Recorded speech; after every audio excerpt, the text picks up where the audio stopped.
Hi guys, it's Michelle here. I just want to talk to you about starting out. My very first journal is what you see in front of me here. This was a workshop that I attended, and as you can see, it is a notelet and envelope style journal. It's not completed because at the time I wasn't too sure about what a junk journal was. I knew I was taken on this little workshop to make a book, but I hadn't discovered junk journals. And so what I've done is used a fabric cover, and that was done by Thermoweb. As you can see, didn't do a very good job of mitering my corners. Chose really green style notelets. Went away, played with some texture paste and gesso. Here's the gesso behind. Very runny product. This was one, I can't tell you the brand, but the reason for gesso was so you can put what they call a bit of tooth and grit. So it's got a rough feel, whereas the notelet is still, as you can see, shiny and smooth. And then I applied the texture paste.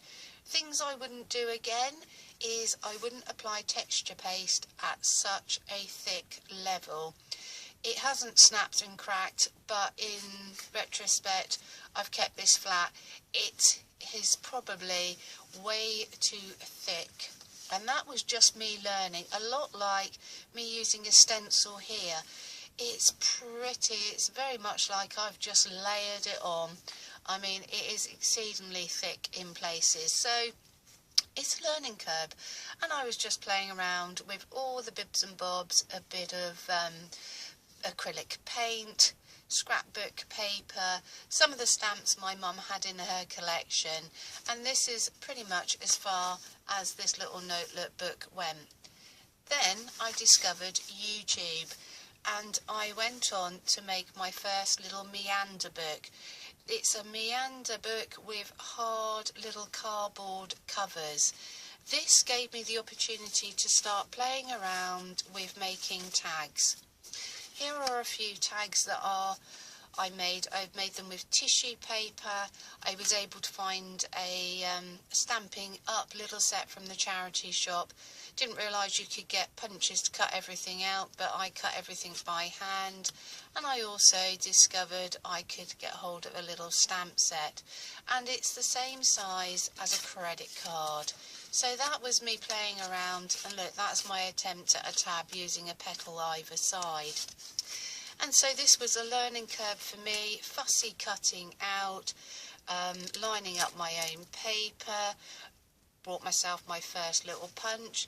All of these circles here have been hand cut. I had to put down put down a circular product, cut round, and did the best I could. I still don't have a punch. Everything's still got to be cut by hand. That's that Stampin' Up flower, and so on and so forth. So that was my first attempt before I moved on to decorating this Inspire junk journal. Things that I made, errors that I've made so far. There are 3 signatures in this junk journal. It has about just over a centimetre's width of spine. It's made from a cardboard predominantly throughout. It has had a coat of acrylic wax.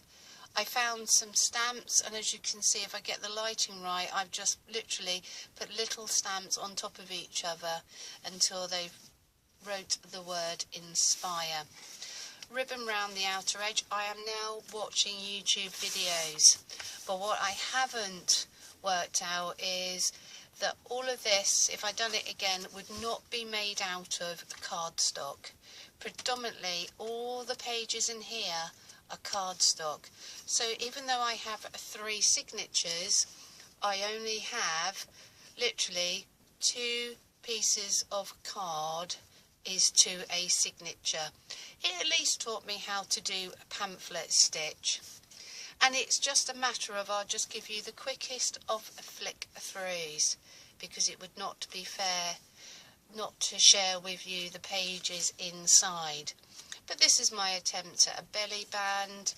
I've just got a simple hole punch and punch corner to corner and thread my ribbon around, and that way I've tucked this postcard in between. And that was just my way of trying to get round the fact that I had very limited stock, and I just went to the charity shop looking for anything that I could find.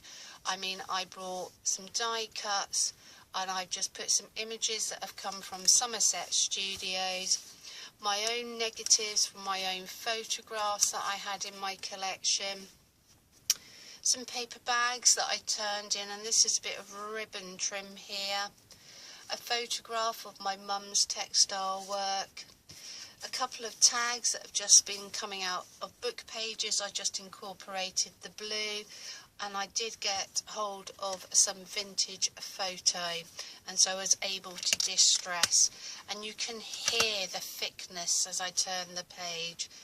I then moved on to finding an embossing tool, and I've done a little bit of embossing.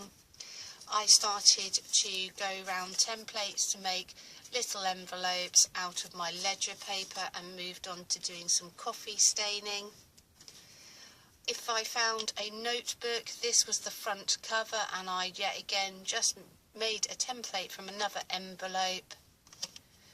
Started to purchase doilies. This one just happens to look as if it's been stamped, but that was the paper pad that I was able to find down the car boot sale. On the left hand side you see this is raised. This was originally a little fan, and so I just pulled the fan apart and layered up this particular page. I purchased a Cuttlebug, but I chose probably the worst piece of paper in the world. I cut it out with a Cuttlebug, and it seems to just go brittle. If paper or card could be brittle, this certainly was.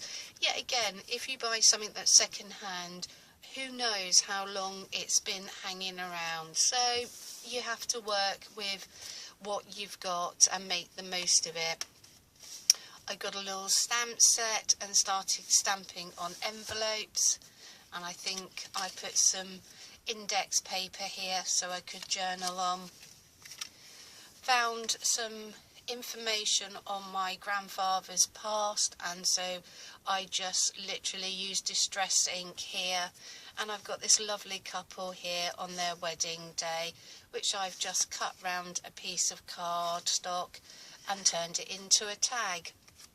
And so there you go. These are just some of the examples of where I started and how I would now change the way that I work. Here inside is a piece of plastic, and I've just placed a playing card inside. And if I show you up in the light, this is a picture frame with scrapbooking paper that I cut down and glued back on just to make sure it would fit inside this little journal. So guys, when you panic that you haven't got supplies, or you know your work is not good enough, here is an example of my humble beginnings. So this is where I started, and this is the point of progression. So it's a matter of you learn by experience, and nothing is wrong. So I will catch up with you soon, and I hope this was inspirational. Bye bye.